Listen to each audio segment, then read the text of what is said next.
welcome back to my channel. Today I'm going to be talking about my journey to medical school. If this is your first time tuning in, my name is Vesa and I'm a second year medical student, and this channel is about my journey through life really. I have a couple notes here to help me sort of guide this conversation along. So the reason I wanted to become a doctor is actually pretty personal. When I was about 5 years old, my little sister Leah got really sick. She was maybe like 2.5, something like that. And she was born at home, and I think she may have gotten an infection or something, but she got really sick, and we had to take her to a emergency room in Ethiopia. We lived in Addis Ababa at the time, and they literally were just like, we're sorry, she's gonna die. So my entire family was just like mourning essentially the death of my little sister before she even really got to live. And this one doctor really like took the time to see, I guess, what she meant to us and took the time to try and save her. So he became essentially like a family member to us, and I got to see like what being a doctor would be like, and I really wanted to grow up and be the person in the white coat that gives hope to other families. So that's sort of how my like dream of becoming a doctor started. Back then it literally was a dream. I was a 5-year-old who just really loved this man who gave me a little sister to play with, so there really wasn't too much to it. But as I grew up, I found out that I was really good at math and science, and it's actually really surprising because I don't think any of my siblings or any of my friends really liked math and science growing up, but I really enjoyed those things. And having immigrated from Ethiopia to America when I was 8 years old, like math is math, you know, like numbers are sort of the same everywhere, so that really helped me to continue like being good at math. English has been and probably will continue to be my worst subject, but math and science, we stuck it out. So through elementary school I was like part of the math team, doing science Olympiad, like stuff like that. So I was always really good at it, and then in high school I started taking like AP science classes and stuff like that, so I knew that I really liked math and science. So when I was in high school, well, like towards the end of middle school, my dad essentially sat down me and my little sister and was like, look, I really want you to go to college. I want you to be successful. And this is something he told us ever since we were little. But he said, I don't have money for college, so I really want you to do it, but I can't pay for it. So start looking for scholarships and really, you know, own your future. So what me and my sister did, well, more me than her, but I Googled a bunch of scholarships, and back then we didn't really have a computer.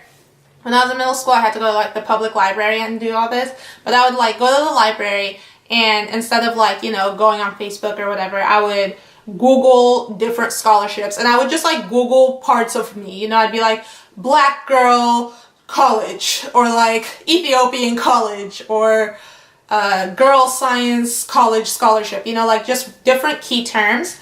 And I came up with like a bunch of scholarships, and I had a giant binder of just scholarships based on like the different categories that they would fit in, you know, and like how much they gave and stuff like that.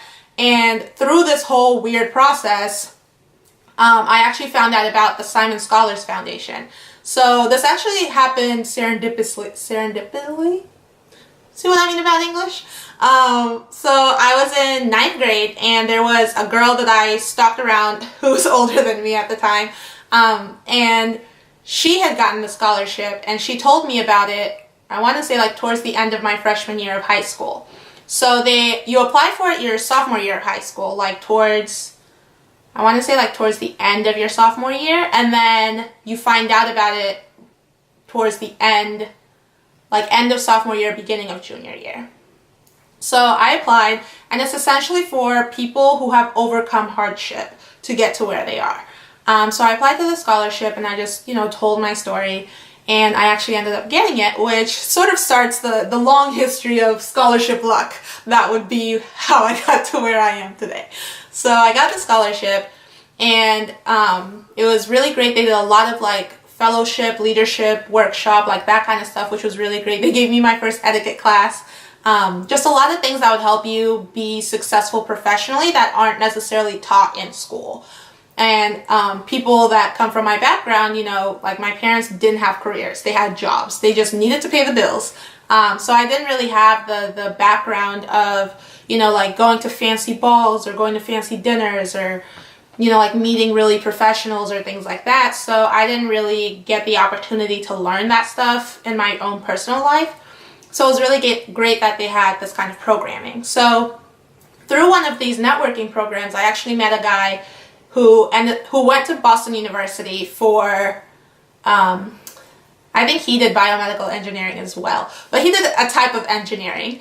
And I was talking to him about it, and I was like, why did you go from Atlanta, which is where I lived at the time? It's like, why did you go from Atlanta to Boston?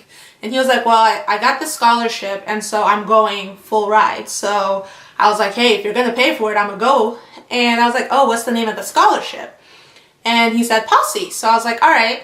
So I started looking into Posse, and it's this wonderful thing. It essentially, the whole process of Posse started because the person who started Posse began it because she asked a guy who dropped out of college why he left, and he said, if I had my Posse with me, I never would have left. But he had left his, all his friends, everything he knew behind to go to college, and he didn't really have, that support system when he got there. So the concept of Posse is that you have 10 or so students that start out in one city. So we all started out in Atlanta, and then you send them to a college on the other side of the country, like Boston, and then they are each other's support systems through that process. And so I applied for it, went through 3 rounds of interviews, and I think my year there were, I want to say 700 applicants and 60 recipients of the scholarship. So like what is that? Like 10% of the students got the scholarship, and I was lucky enough to be one of those 10%. So it's a leadership scholarship, and then I was like, okay, guess I'm going to Boston. So my parents actually didn't know where Boston was. So while I'm applying to the scholarship, they're like, yeah, Boston, great, good, Beza, you do Boston, this is wonderful. Yes, go to college. College is good for you. I don't have to pay, go to college. And then they found out where Boston was on the map, and then all of a sudden everything, why do you want to leave us? Why don't you love us? I cook for you and this is how you pay me. I take care of you. I work all day. And they were not pleased. But they didn't have anything to say with it at that point because I'd already signed the contract that bound me to Boston University. So thus started the journey of going to school 2 hours on a plane away, and flying back and forth 10 times a year so my parents would feel like their daughter still lived with them. So I went to Boston University with Posse. And when I applied, I actually applied biomedical engineering because that's what I thought I wanted to do. I was like, I love math, I love science, I like doing things with my hands, this is great. Then I went to orientation before I even started school, like in the summer before my freshman year, and heard about the Sargent College of Health and Rehabilitation. And it blew my mind. Essentially, this college was all about health and the human body. And, they had things like health sciences, which is pretty basic, to like human physiology and physical training and occupational training and things like that, which I really loved. I was like, this is great. There's an entire school about the human body. Like, what better way to prepare me for medical school than to spend my 4 years studying about the human body? So I switched my major during orientation before I stepped foot on the campus as a real student. And I got my first job during orientation at the Getty's Language Center. Shout out to Getty's. And that was all before I started school. So I left my orientation in, I want to say, June of 2016, completely done with, not 2016, that's a lie, 2012, completely done with everything. Like, I had a job, I knew what major I was really going to go into, and I knew my freshman roommate at that point, so everything was good. So I moved in September of 2012. That's when I started college, and I hit the ground running. I started work my first day of school. I went to class and I was like, okay guys, it was nice meeting you. I'm gonna go to work now because I'm still broke. So yeah, and so for 4 years I worked and I went to class and I volunteered. I had a lot of jobs in the 4 years. Getty's was my ride or die. Started at Getty's my first day, left on my very last day. We weren't playing with that Getty's Language Center. It was a great job. I got to sit, I got to study for most of the time. It was just a great job. I loved my bosses for the most part. I loved my coworkers. It was just a really great place. But I also worked as, a barista at Starbucks. a personal assistant for a very wealthy family who needed someone to just clean up their house and do their grocery shopping. There's nothing really that reminds you how poor you are until you start working for a rich family. And then you're like, oh, is this what I don't have in my life? But it was cool. I did that for a summer, trying to pay off, credit card bills and stuff from med school applications. And then I studied abroad in Madrid my sophomore year of college. And I worked as a English tutor for a Spanish family because I wanted to travel when I was in Spain and Europe. But I didn't get that traveling kind of money, so I had to work. And then my junior and senior year of college, I worked as a resident assistant, which I have to say is probably my favorite job. The Geddes Language Center was, for a job, I don't know how to describe it. For somewhere where you, go in and you clock in and you do your job and you leave, the Geddes Language Center was great. But for, who I am as a person, the residence assistant was, everything I could have wanted in a job. My boss was the best human being on earth. I cannot explain to you. He flew down to Atlanta and came visited me. I can't even explain to you the kind of person that he is. So my boss was wonderful. My coworkers are my greatest friends. I just can't explain to you how great of an atmosphere that was for me, especially during 2 very stressful years of my life. So that was my junior and senior year of college. So those are more or less my jobs. I worked anywhere from 12 hours a week to about 40 hours a week, depending on what semester it was. My senior year, I was working anywhere from 40 to 50 hours a week on top of taking, a full load of classes, and volunteering. So a little bit about what I did for volunteer work preparing for medical school. My freshman year of college, I went to Puerto Rico and did a alternative spring break there, working with patients with HIV and drug users and things like that, and seeing what kind of health infrastructure, there is to help them. And it was actually really powerful to see how there were programs in place that really helped people that a lot of people tend to shun. So that was probably one of the most profound experiences I had. Definitely the most profound experience I had that year. And then my sophomore year I was abroad, and then at the end of my sophomore year I actually went to Honduras, and that was a great experience. I spent about 10 days there, and we did a clinic. So essentially we turned a school into a clinic, and it was a free clinic, and people would walk hours to come to us to get treatment. There were old ladies who had walked 3 or 4 hours to come get treatment because that was the closest thing to healthcare that they had. And they needed blood pressure medication, they needed rotten teeth taken out, just basic stuff that they didn't have access to.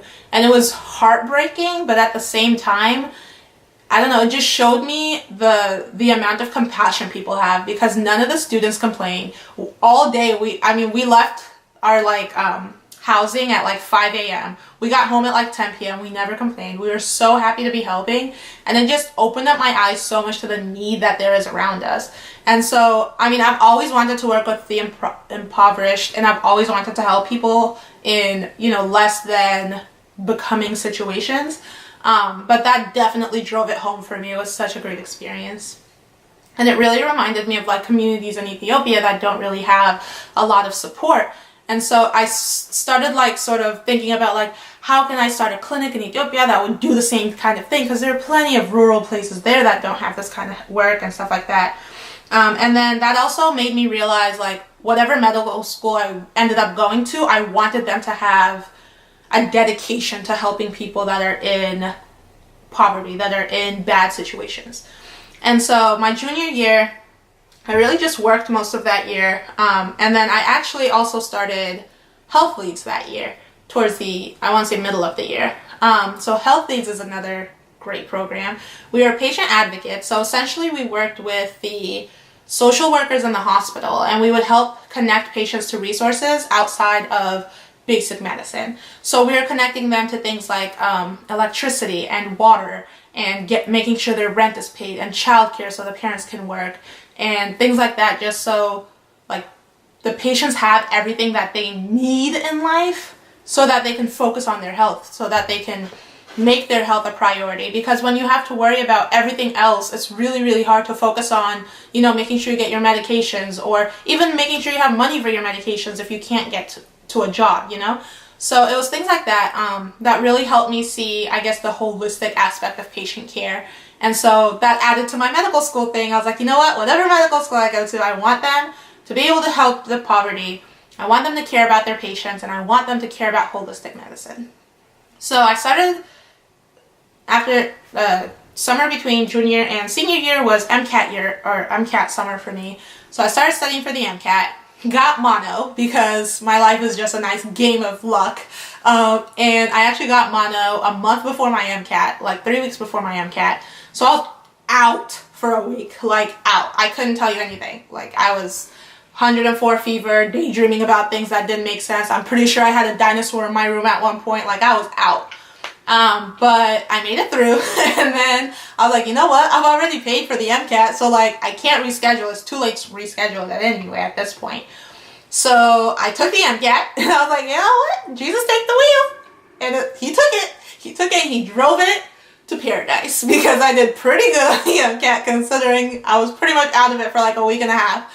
Like 3 weeks before my exam. So like when I came back, I was like, this week and a half, I'm gonna have to go hard to prepare for this test. But yeah, it worked out. And then I applied for medical school that fall, so fall of my senior year of college.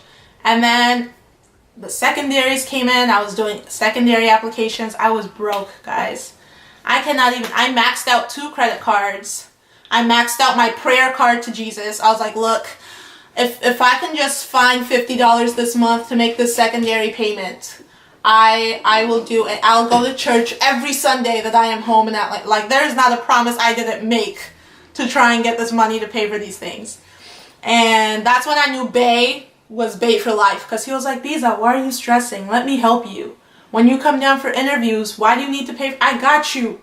And he helped me out, homies. Like, he paid for hotels when I went on interviews. He paid for rental cars when I went on interviews. He helped pay for some of these secondaries. I was struggling, y'all. I was like, marry me right now. I was so, this is what, angels come in all forms, y'all. So he helped me out. I got all the applications in. He drove me to all of my interviews because I'm a horrible driver. And he didn't want anything bad happening to me. Plus, he's like I'm like type A, and I'm super like freaky, like I get freaked out really easily, and he's super calm. So he like was like, I'm gonna chill you out before these interviews. So he drove me around for all of my interviews, was there for both of mine in Georgia, and those were the first 2 I had. And then I found out that I got into those 2, so I was like, I don't need to go anywhere else, because like if I have my first choice, which was where I am now, Medical College of Georgia, I was like, if I have my first choice, why am I paying for more interviews? So got into medical school. And the funny story, so the first school I interviewed at was Mercer University in Georgia, and they told me that they would release the grades on, I don't remember the day, I think it's like February 16th or something, but it was like a Wednesday. They're like, we're gonna release the results on that Wednesday. So all Wednesday, my phone's like this. Like, I'm just waiting for this email. People are like, can you pass me that? I'm like, sure, I'm just gonna take my phone with me. Homies, they did not email us on that Wednesday. All day, from like midnight to midnight, I had this phone like checking this email, you know? Didn't nobody email me. I was heartbroken. I called Charlie and I was just crying all night. All night. Like, I was like, I'm never getting into medical school. This is everything I've dreamed about. Like, at this point, being a doctor had been my dream for 17 years. I was like, 17 years and it's not gonna come true. So I'm freaking out. Then cried all night. Had a horrible headache the next morning. I felt hungover. So then the next morning, Charlie calls me. He's like, okay, you have to go to class. I was like, don't want to go to class. I don't want to see people. My face looks like I got beaten up. It was horrible. And he was like, no, like, I don't want you sitting at home wallowing. You have to go to class. So I go to class. I'm sitting in my first class. It's like 8 a.m. because I hated myself in college. It took a bunch of 8 a.m.s. And my phone buzzes and it's from the school. I'm like, great. They didn't send me an acceptance yesterday, so this is a rejection letter that they're sending me today. So I'm opening this email like, But it's like you gotta control those emotions. You gotta dry up the tears. Like you already know you didn't get in. You done wasted your tears. You can't cry when you find out you didn't get in. So I opened the email and the first word is congratulations. Y'all, I could not tell you what the rest of the email said. I literally sat in this lecture hall of like 300 people bawling. Like I had to get up and leave. I was just like bawling. Like Niagara Falls was released from my eyes. Because I was like, oh my God, I got in. And then I got mad. I was like, how y'all gonna tell me you gonna email me on Wednesday? You know I'm gonna be sitting here staring at my email all Wednesday long. And then you go and tell me on Thursday. Like, I know I should be happy I got in, and I am, but like, really? You just go and play with my emotions like that? So then I had to leave the lecture hall, and I'm still bawling. Don't get me wrong. I look like somebody broke up with me, something horrible happened, I'm disgusting. And I go out in the hallway, and I'm calling Charlie, I got in. He's like, I told you. He's just like, I told you not to stress. You cried all night for nothing. Told you not to stress. So then we were like, okay, you got into medical school. And then the hunt for the scholarships began yet again. It's like, all right, guys, so have a little bit of loans from college.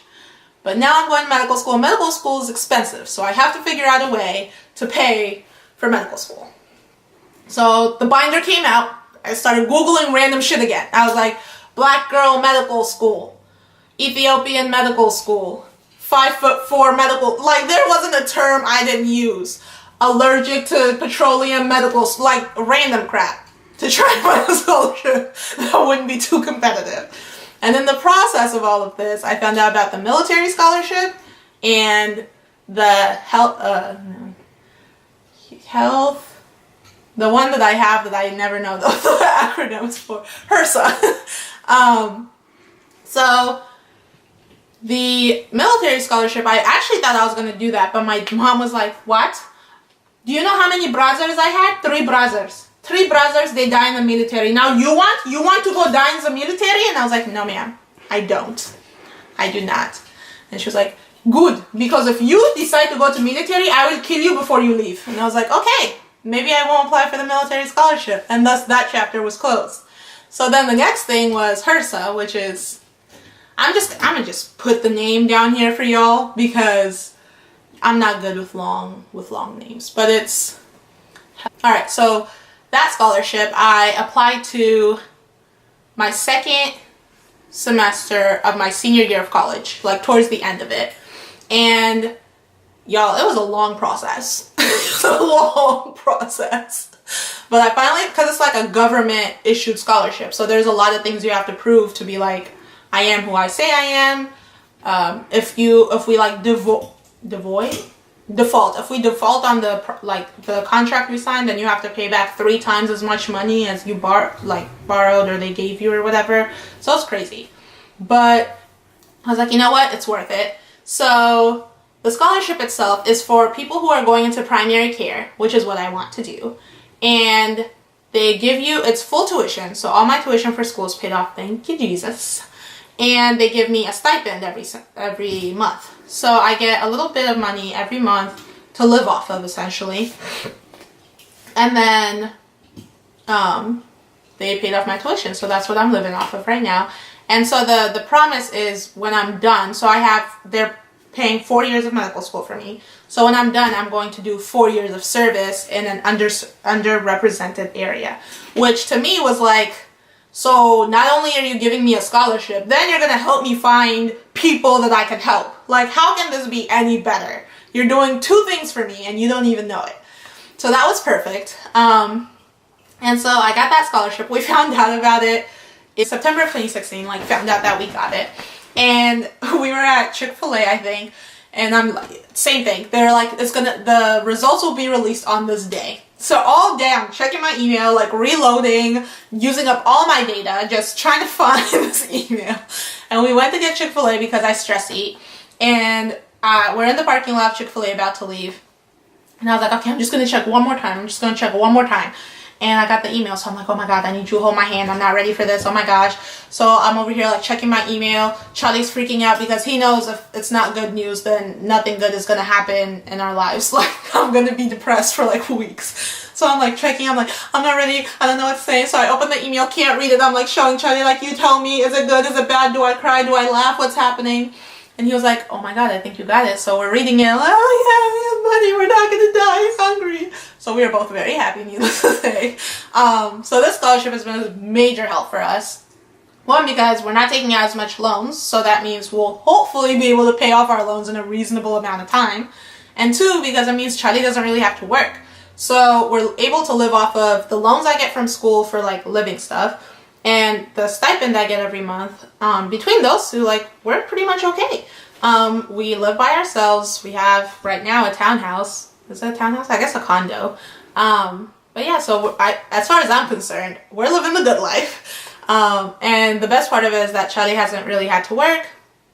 So we're both able to really focus on school right now and not really worry about work. Which for me, having worked ridiculous amounts during undergrad was a huge blessing, because this is the first time that I didn't have to run around like a crazy person, like with my Starbucks uniform and my purse while I'm wearing my other uniform, my hair in a weird ponytail with like my book bag that's too heavy to carry, you know? So yeah, that's been my journey to medical school so far. I will talk about actual medical school and how that's been going on in a different video, but I just wanted to give you guys a little background on how I got here.